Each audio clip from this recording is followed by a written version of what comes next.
വിശുദ്ധ ലൂക്ക എഴുതിയ സുവിശേഷം 21 അധ്യായം. വിധവയുടെ കാണിക്ക. അവൻ കണ്ണുകൾ ഉയർത്തി നോക്കിയപ്പോൾ ധനികർ ദേവാലയ ഭണ്ഡാരത്തെ നേർച്ചയിടുന്നത് കണ്ടു.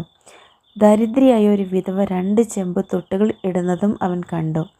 അവൻ പറഞ്ഞു, ദരിദ്രയായ വിധവ മറ്റെല്ലാവരേക്കാൾ കൂടുതൽ നിക്ഷേപിച്ചിരിക്കുന്നു എന്ന് സത്യമായി ഞാൻ നിങ്ങളോട് പറയുന്നു. എന്തെന്നാൽ അവരെല്ലാവരും തങ്ങളുടെ സമൃദ്ധിയിൽ നിന്ന് സംഭാവന ചെയ്തു.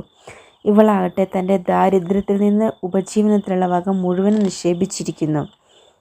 ദേവാലയത്തിൻ്റെ നാശത്തെക്കുറിച്ച്. ചില ആളുകൾ ദേവാലയത്തെപ്പറ്റി അത് വിലയേറിയ കല്ലുകളാലും കാണിക്ക വസ്തുക്കളാലും അലങ്കരിക്കപ്പെട്ടിരിക്കുന്നല്ലോ എന്ന് പറഞ്ഞു. അവൻ അവരോട് പറഞ്ഞു, നിങ്ങൾ ഈ കാണുന്നവ കല്ലിന്മേൽ കല്ല് ശേഷിക്കാതെ തകർക്കപ്പെടുന്ന സമയം വരുന്നു. ക്ലേശങ്ങളുടെ ആരംഭം. അവർ ചോദിച്ചു, ഗുരു, ഇത് എപ്പോഴാണ് സംഭവിക്കുക?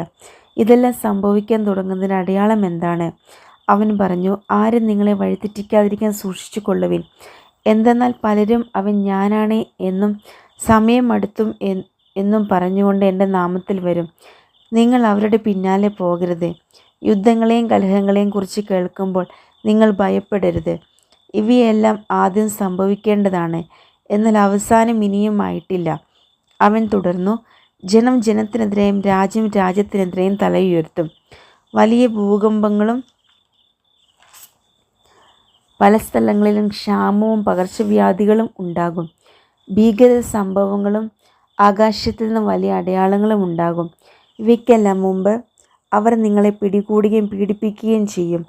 അവരുടെ സിനഗോഗുകളിലും കാരാഗൃഹങ്ങളിലും നിങ്ങളെ ഏൽപ്പിച്ചു കൊടുക്കും. എൻ്റെ നാമത്തെ പ്രതി രാജാക്കന്മാരുടെയും ദേശാധിപതികളുടെയും മുൻപിൽ അവർ നിങ്ങളെ കൊണ്ട് ചെല്ലും. നിങ്ങൾക്ക് ഇത് സാക്ഷ്യം നൽകുന്നതിനുള്ള അവസരമായിരിക്കും. എന്ത് ഉത്തരം പറയണമെന്ന് നേരത്തെ ആലോചിക്കേണ്ടതില്ലെന്ന് മനസ്സിലാക്കിക്കൊള്ളുവിൻ. എന്തെന്നാൽ നിങ്ങളുടെ എതിരാളികളാർക്കും ചെറുത്ത് നിൽക്കാനോ എതിർക്കാനോ കഴിയാത്ത വാക്ചാതുര്യവും ജ്ഞാനവും നിങ്ങൾക്ക് ഞാൻ നൽകും.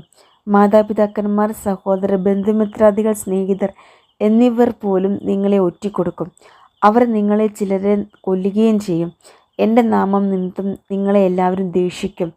എങ്കിലും നിങ്ങളുടെ ഒരു തലമുടി ഇഴ പോലും നശിച്ചു പോവുകയില്ല. പീഡനത്തിലും ഉറച്ചു നിൽക്കുന്നതിലൂടെ നിങ്ങളുടെ ജീവനെ നിങ്ങൾ തേടും. ജെറുസലേമിൻ്റെ പതനം. ജെറുസലേമിന് ചുറ്റും സൈന്യം താവളമടിച്ചിരിക്കുന്നത് കാണുമ്പോൾ അതിൻ്റെ നാശം അടുത്തിരിക്കുന്നു എന്നറിഞ്ഞുകൊള്ളുവിൻ. അപ്പോൾ യൂദായിലുള്ളവർ പർവ്വതങ്ങളിലേക്ക് പലായനം ചെയ്യട്ടെ. പട്ടണത്തിലുള്ളവർ അവിടം വിട്ടു പോകട്ടെ. ഗ്രാമങ്ങളിലുള്ളവർ പട്ടണത്തിൽ പ്രവേശിക്കാതിരിക്കട്ടെ. കാരണം എഴുതുന്നവയെല്ലാം പൂർത്തിയാകേണ്ട പ്രതികാരത്തിൻ്റെ ദിവസങ്ങളാണവ. ആ ദിവസങ്ങളിൽ ഗർഭിണികൾക്കും മുലയൂട്ടുന്നവർക്കും ദുരിതം.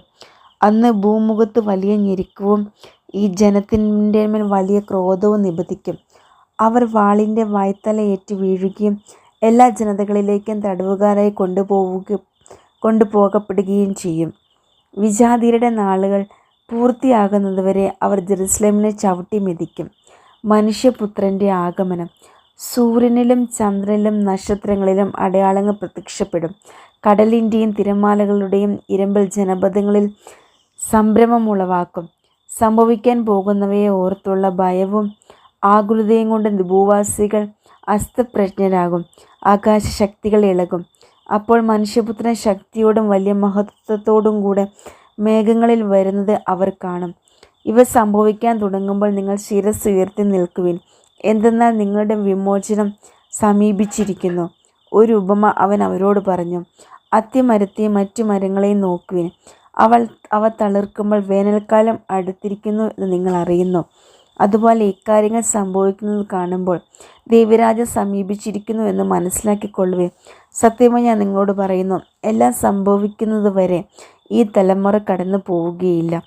ആകാശവും ഭൂമിയും കടന്നു പോകും, എന്നാൽ എൻ്റെ വാക്കുകൾ കടന്നു പോവുകയില്ല. ജാഗരൂകരായിരിക്കുവിൻ. സുഖലോലുപത, മദ്യാസക്തി, ജീവിത വ്യഗ്രത എന്നിവയിൽ നിങ്ങളുടെ മനസ്സ് ദുർബലമാവുകയും ആ ദിവസം ഒരു കെണി പോലെ പെട്ടെന്ന് നിങ്ങളുടെ മേൽ വന്നു വീഴുകയും ചെയ്യാതിരിക്കാൻ ശ്രദ്ധിക്കുവിൻ. എന്തെന്നാൽ ഭൂമുഖത്ത് ജീവിക്കുന്ന എല്ലാവരുടെയും മേൽ അത് നിബദിക്കും. സംഭവിക്കാനിരിക്കുന്ന ഇവയിൽ നിന്നെല്ലാം രക്ഷപ്പെട്ട് മനുഷ്യപുത്രൻ്റെ മുമ്പിൽ പ്രത്യക്ഷപ്പെടാൻ വേണ്ട കരുത്ത് ലഭിക്കാൻ സദാ പ്രാർത്ഥിച്ചുകൊണ്ട് ജാഗരൂകരായിരിക്കുവിൻ. എല്ലാ ദിവസവും അവൻ ദേവാലയത്തെ പഠിപ്പിച്ചു കൊണ്ടിരുന്നു. രാത്രിയിൽ അവൻ പട്ടണത്തിൽ പുറത്തുപോയി ഒലിവുമലയിൽ വിശ്രമിച്ചു. അവൻ്റെ വാക്ക് കേൾക്കാൻ വേണ്ടി ജനം മുഴുവൻ അതിരാവിലെ ദേവാലയത്തിൽ അവൻ്റെ അടുത്ത് വന്നിരുന്നു.